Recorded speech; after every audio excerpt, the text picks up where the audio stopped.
ఈనాటి కార్యక్రమానికి ముఖ్య అతిథులుగా విచ్చేసినటువంటి కందనేలి గ్రామ పెద్దలు, మాజీ ప్రజాప్రతినిధులు అందరికీ పేరు పేరున నమస్కరిస్తూ ఈ కార్యక్రమానికి హాజరైనటువంటి గ్రామస్తులకు, యువకులకు, విద్యార్థులకు, నాతోటి ఉపాధ్యాయులందరికీ కూడా 76వ గణతంత్ర దినోత్సవ శుభాకాంక్షలు. మరి దేశవ్యాప్తంగా ఈరోజు గణతంత్ర దినోత్సవం ఘనంగా జరుపుకుంటాం. మరి ఏంటి గణతంత్రం?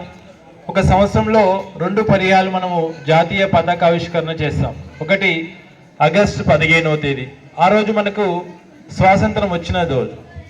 మరి ఈరోజు ఎందుకు మనము జాతీయ పతాకావిష్కరణ చేస్తాం అని ఆలోచించినట్లయితే, ఈరోజు మన భారత రాజ్యాంగాన్ని మనము అమలు చేసుకున్నటువంటి రోజు. మరి ఏంది రాజ్యాంగం? రాజ్యాంగం అంటే ఏంది, అందులో ఎవరున్నారు అని ఒకసారి మనము ఆలోచిస్తే, భారతదేశానికి స్వాతంత్రం ఇస్తాము, మిమ్మల్ని మీరు పరిపాలించుకోండి అని బ్రిటిష్ వారు మనకు చెప్పినప్పుడు మనం ఏ విధంగా పరిపాలించుకోవాలి? ఎందుకంటే సుమారు 200 సంవత్సరాలు బ్రిటిష్ వారు మన దేశాన్ని పరిపాలించారు. అంతకంటే ముందు రాజులు పరిపాలించేవాళ్ళు. కానీ 200 సంవత్సరాల తర్వాత మనని మనం పరిపాలించుకోవాలి అనే అంశం వచ్చినప్పుడు ఎలా పరిపాలించుకోవాలి, ఏ అంశాన్ని పరిగణలోకి తీసుకొని పరిపాలించుకోవాలని చర్చ జరిగినప్పుడు, అందుకోసం భారత స్వాతంత్ర నాయకులంతా కూడా భారత రాజ్యాంగాన్ని నిర్మించుకుందాం, రాజ్యాంగం ప్రకారం మనము నడుచుకుందామని నిర్ణయం తీసుకున్నారు. అందుకోసం 1946లో డిసెంబర్లో రాజ్యాంగ పరిషత్కు ఎన్నికలు జరిగినాయి. ఆ రాజ్యాంగ పరిషత్కు దేశం నుంచి అన్ని ప్రాంతాలలో రాజ్యాంగ పరిషత్కు సభ్యులు నామినేట్ చేయబడడం జరిగింది. ఆ విధంగా సుమారు 290 పైగా సభ్యులంతా కూడా రాజ్యాంగ పరిషత్కు ఎన్నిక కావడం జరిగింది. ఆ ఎన్నికల మొదటి సమావేశంలో రాజ్యాంగ సభ అధ్యక్షునిగా డాక్టర్ బాబు రాజేంద్ర ప్రసాద్ గారిని ఎన్నుకోవడం జరిగింది. రాజ్యాంగ ముసాయిదా కమిటీ అధ్యక్షునిగా డాక్టర్ బిఆర్ అంబేద్కర్ గారిని ఎన్నుకోవడం జరిగింది.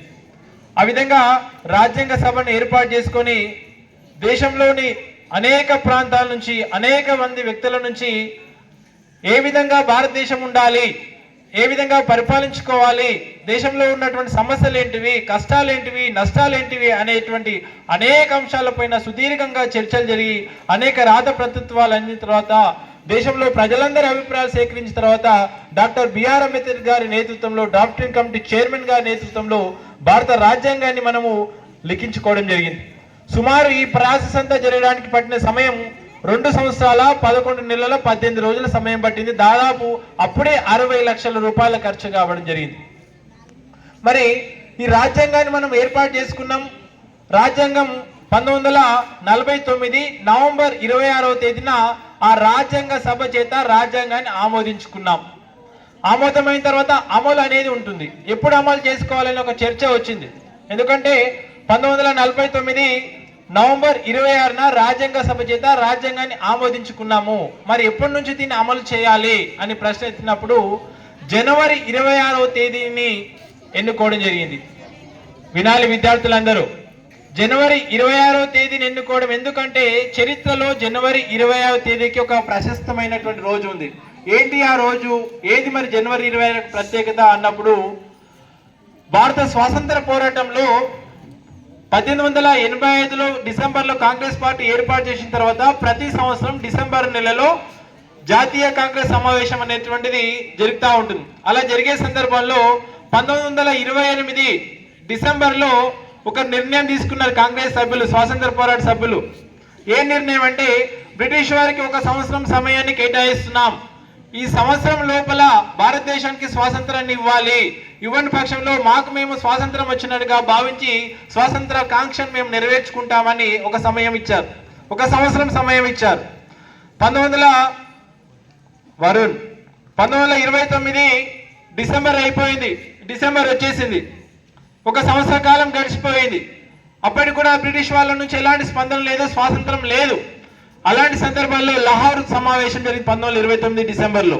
అప్పుడు నిర్ణయించుకున్నారు ఏంటంటే, 1930 జనవరి 26వ తేదీన సంపూర్ణ స్వరాజ్యాన్ని ప్రకటించుకున్నారు. సంపూర్ణ స్వరాజ్ ఎప్పటి నుంచి అమల్లోకి వచ్చిందంటే 1930 జనవరి 26వ తేదీన.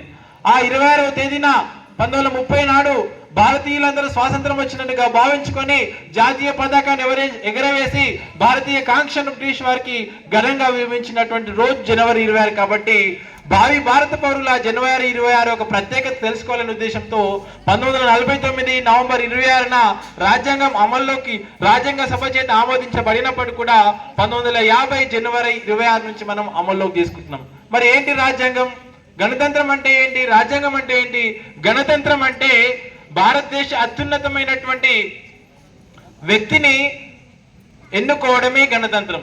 మన దేశంలో అత్యున్నతమైనటువంటి పౌరుడు ఎవరంటే ప్రథమ పౌరుడు ఎవరిని పిలుస్తాం? మనము భారత రాష్ట్రపతిని పిలుస్తాం. భారతదేశ రాష్ట్రపతి కూడా మన దేశంలో ప్రజాప్రతినిధుల చేత ఎన్నుకోబడతాడు కాబట్టి మనది గణతంత్రం. ప్రజాప్రతినిధులు ఎవరు ఎన్నుకుంటారు? ప్రజలు ఎన్నుకుంటారు. అంటే ప్రజల ద్వారా పరోక్షంగా దేశ అధ్యక్షుడిని మనం ఎన్నుకుంటాం కాబట్టి మనది గణతంత్ర రాజ్యము, గణతంత్ర దేశము. మరి విదేశాల్లో ఈ విధంగా గణతంత్రం ఉండదు. బ్రిటిష్ చూసుకున్నట్లయితే వంశపారంపర్యంగా రాజు లేదా రాణి నేతృత్వంలో దేశ అధ్యక్షుడిగా ఉంటారు. కానీ మనది మాత్రం గణతంత్ర దేశం. రాష్ట్రపతికైనా 5 సంవత్సరాలకోసారి ఎన్నికలు జరుగుతాయి, ఎమ్మెల్యేకైనా 5 సంవత్సరాలకోసారి ఎన్నికలు జరుగుతాయి, సర్పంచ్కైనా 5 సంవత్సరాలకోసారి ఎన్నికలు జరుగుతాం. ఆ ఎన్నికల్లో క్రియాశీలక పాత్ర పోషించేది కేవలం ప్రజలు మాత్రమే. ప్రజల ద్వారా తమకు ఇష్టమైనటువంటి వ్యక్తులని ఓటు ద్వారా జాతీయ నాయకులను కానీ, సర్పంచ్లను కానీ, ఎమ్మెల్యేలను కానీ, తర్వాత ప్రజాప్రతినిధులందరినీ కూడా ప్రజల ద్వారా ఎన్నుకుంటారు కాబట్టి మనది ప్రజాస్వామ్య దేశము. అందుకే ప్రజాస్వామ్య దేశము, గణతంత్ర దేశముగా భారతదేశం ఉంది. మరి ఇక్కడ కీలకమైనటువంటి వ్యక్తులు ఎవరంటే ప్రజలు. ప్రజల యొక్క మనుగడ ఉన్నంత వరకే ప్రజాప్రతినిధులు అధికారంలో ఉంటారు. కాబట్టి ప్రజల అభిష్టం మేరకు ప్రభుత్వాలు పనిచేస్తూ ఉంటాయి. ఆ విధంగా నిర్ణయాలు తీసుకోవడం జరుగుతుంది. కాబట్టి భారతదేశం ఎంతో గొప్ప దేశం. ఇలాంటి గొప్ప దేశంలో మనమంతా ఉండడము, ఇలాంటి నిర్ణయాలు తీసుకోవడంలో మనమంతా భాగస్వామ్యం కావడం నిజంగా మన అదృష్టం. కాబట్టి అందరూ చదువుకున్నప్పుడే ప్రజాస్వామ్యం యొక్క మనుగడ అనేది నిలబెట్టుకోగలుగుతాం. అంటే ఓటు అనే ఆయుధమే. కాబట్టి ఓటు అనేటువంటి ఆయుధంలో మనం సక్రమంగా వినియోగించుకోవాలంటే ఎవరు మంచి ఎవరు చెడ అని తెలుసుకునే భేదాభిప్రాయాలు మనకి ఎలా తెలుస్తాయంటే కేవలం చదువుకున్నప్పుడు మాత్రమే తెలుస్తాయి. కాబట్టి అందరూ చదువుకొని దేశాన్ని గౌరవంగా చూస్తూ, దేశాన్ని గౌరవిస్తూ ప్రజాస్వామ్య స్ఫూర్తి నిలబెట్టాలని కోరుకుంటూ ఈ అవకాశం ఇచ్చినందుకు అందరికీ కూడా పేరు పేరున ధన్యవాదాలు. జై హింద్.